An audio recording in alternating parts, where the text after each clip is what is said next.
dois, três. Olá, pessoal, com vocês mais uma vez para mais uma aula. Professor Janduí, beleza? Hoje nós vamos falar sobre verminoses. O que são verminoses? Verminoses são doenças causadas por vermes. E o que são vermes? Vocês sabem o que são vermes? Bom, para contextualizar, vamos lá. Viroses são doenças causadas por vírus. Bacterioses são doenças causadas por bactérias. Protozooses são doenças causadas por protozoários. Micoses são doenças causadas por fungos. E verminoses são doenças causadas por vermes. Sim, agora, o que são? Vírus, bactérias, protozoários, fungos e vermes. São grupos de seres vivos. A biodiversidade é tamanha, a variedade de seres vivos é enorme, e para melhor estudar os seres vivos, a gente classifica esses seres vivos em grupos, falando assim numa linguagem, né, mais simples, para que vocês possam compreender. Então, verme é um determinado grupo, né, de seres vivos do reino animal. Em geral, os vermes têm forma comprida, né? Então, verminoses são doenças causadas por vermes. Então, como as verminoses afetam nossa saúde? Vamos ver. Cada verminose, ela traz prejuízo sim para a nossa saúde. Por quê? Porque os vermes dos quais nós vamos falar são vermes que são parasitas, ou seja, se instalam no nosso corpo para retirar do nosso corpo substâncias que eles utilizam na sua nutrição. Quando os vermes tiram do nosso corpo essas substâncias, elas vão fazer falta para o nosso organismo. E aí, claro, vão ocasionar doenças. Então, definição de verminose são doenças causadas por vermes, né? Podemos genericamente chamar os vermes de eumintos. E esses vermes, obviamente, como eu falei, né, são parasitas do nosso corpo. Muitos deles parasitas intestinais. A transmissão das verminoses, ela pode acontecer de várias maneiras, entre elas pela ingestão de água e alimentos contaminados com os ovos do parasita, com os ovos do verme. Pode ser transmitida também, em alguns casos, né, pelo contato com o solo contaminado com fezes, onde estão presentes a larva ou as larvas do verme, e de outras maneiras também. Essas são as principais. Os principais sintomas de verminose de uma pessoa que tem verme são dor abdominal, dor de barriga, falando assim na linguagem popular, náuseas, diarreia, anemia, né? Ou seja, baixa quantidade de hemácias no sangue, fraqueza, né? E perda de peso. Ora, fraqueza, perda de peso, anemia, por quê? Porque o parasita está tirando nutrientes do nosso corpo. Fatores de risco, fatores que levam, por exemplo, à incidência de verminose são a falta de saneamento, uma higiene inadequada, né? Andar descalço, principalmente em locais contaminados com as larvas desses vermes, né, como eu citei anteriormente. Belezinha? Vamos então conhecer alguns dos principais vermes que afetam a população brasileira.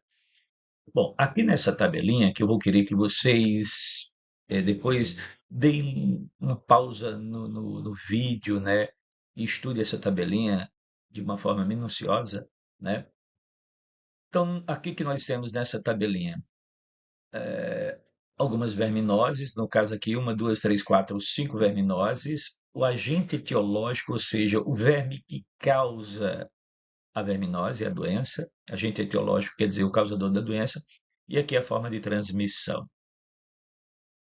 Bom, na tela aqui aparece, olha só, uma grande quantidade de lombrigas. Isso aqui seria uma parte do intestino de uma pessoa que foi retirado e ele estava obstruído, entupido de lombrigas. Tudo isso aqui são lombrigas, beleza? O nome científico da lombriga é Ascaris lumbricoides, daí a verminose ser chamada de ascaridíase ou ascaridiose.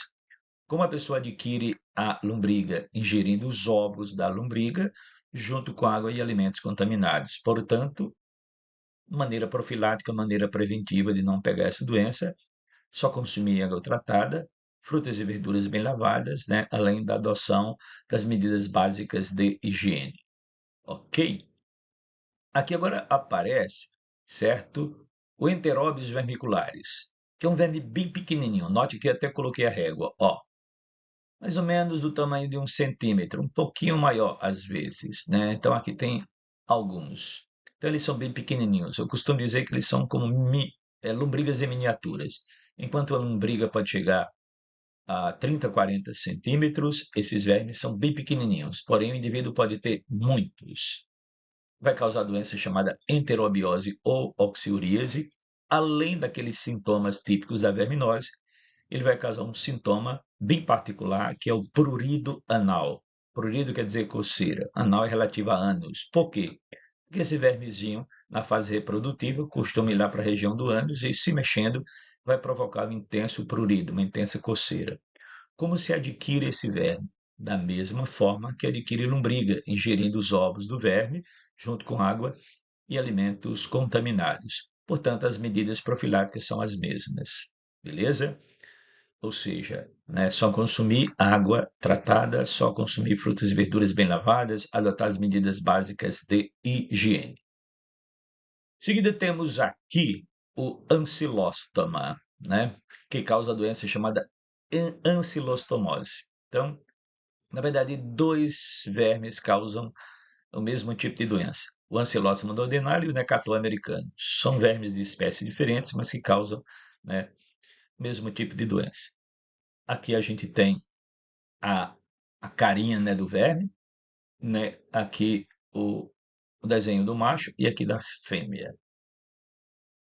Esse verme, ele vai habitar, certo, o nosso organismo, a região do intestino, o sistema porta-hepático, né?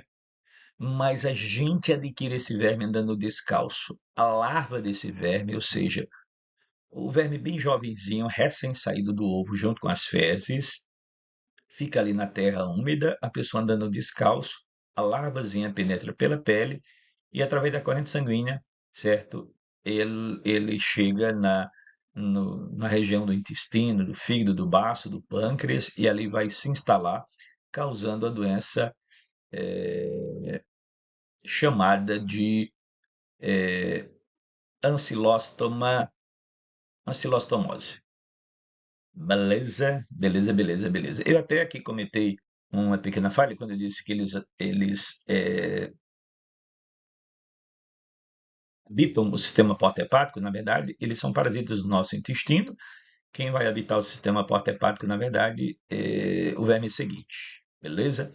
Então, esse é um vermezinho, fica lá no nosso intestino, e aí, com essas estruturas aqui, ó, cortantes, eles perfuram o nosso intestino para ocorrer sangramento, e então eles se alimentam, né, do sangue. Logo a pessoa fica anêmica, pálida, daí a doença ser chamada também de amarelão. É a doença, certo, do personagem Jeca Tatu, né? De um livro do Monteiro Lobato, em que ele descreve nesse livro essa doença. Tranquilo? Agora sim, agora vem o esquistossoma mansoni, que causa a doença chamada esquistossomose, muita gente chama xistosoma, né? O nome científico é esquistossoma mansoni, causa a esquistossomose, também chamada de barriga d'água, e a pessoa adquire esse verme quando a larva desse verme penetra na nossa pele em ambientes de água doce contaminada. Então, em lagos, em rios, onde existe a presença desse verme, a pessoa vai tomar banho, vai pescar, nadar, sei lá, fazer alguma atividade. A lavazinha presente na água penetra pela pele e através da corrente sanguínea, aí sim, aí ela vai, né, para o sistema porta-hepático, né, aquela região do fígado, do baço, aí por ali vai, e ali se instala, né, causando a doença chamada esquistossomose ou barriga d'água. Beleza? Por fim, nós temos aqui o desenho da solitária. Solitária é nome popular, porque em geral só uma habita o nosso organismo. Esse verme cresce muito dentro do nosso intestino, podendo chegar a 8 metros ou mais, né? Duas espécies causam a mesma doença. A espécie é Taenia solium e Taenia saginata. A doença chama-se teníase e o verme é popularmente chamado de solitária. Como a pessoa adquire essa doença, professor? Ingerindo carne bovina, carne de boi, ou carne suína, carne de porco, mal cozida e contaminada com a larva da tenha. Repetindo, larva é um animalzinho na fase inicial do seu desenvolvimento. Então, a larva da tenha pode estar presente na carne bovina ou suína. Aí, a gente consome essa carne mal passada, engole a larva. Essa larva, ao chegar no nosso intestino, se desenvolve em um verme adulto. Portanto, na suspeita da carne bovina ou suína não ter uma boa qualidade, ou seja, não ter sido de uma boa procedência, jamais então consumir carne bovina ou suína mal passada. Professor, se a carne estiver contaminada com a larva da solitária, mas ela estiver bem passada, eu posso consumir? Bom, o risco de você contrair a doença inexiste, é inexistente, né? Não vai existir, porque o fogo, né, certamente a alta temperatura vai matar essas larvas. O ideal é só consumir carne de boa procedência. Na dúvida, consumir bem passada, bem assada, né? Porque qualquer parasita que esteja presente ali na carne vai morrer e não vai nos contaminar. Então, dica de prevenção: higiene pessoal, saneamento básico, lavar bem mãos e alimentos, usar calçados e, no caso da tênia, né, consumir carne bovina e suína de procedência ou então muito bem passada. Claro que existe uma grande variedade de verminoses, uma grande variedade de vermes. Eu escolhi para a aula de hoje esses vermes aí, que são os mais comuns. Beleza? Então não esquece de pausadamente, né, estudar esse assunto, um assunto de grande importância, né, até para a nossa vida, para o nosso cotidiano, para que a gente possa tomar mais cuidado no nosso dia a dia e não contrairmos essas doenças. Ou até orientar os nossos filhos, principalmente quando ainda jovens, crianças, né, na questão da higiene, para que eles não possam se tornar portadores, né, de uma dessas verminoses. Ok?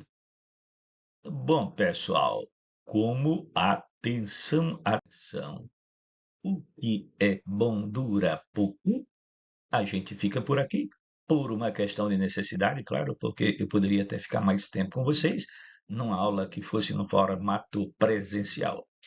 Mas aqui a gente tem algumas limitações. Não esqueçam de, né, através do Google Forms, do Google Formulário, né, responder aos exercícios e nos encaminhar. E, claro, né, temos também disponibilizado para vocês o material impresso lá na direção da nossa escola, que vocês possam pegar e complementar o seu aprendizado. Até a próxima aula. Grande abraço.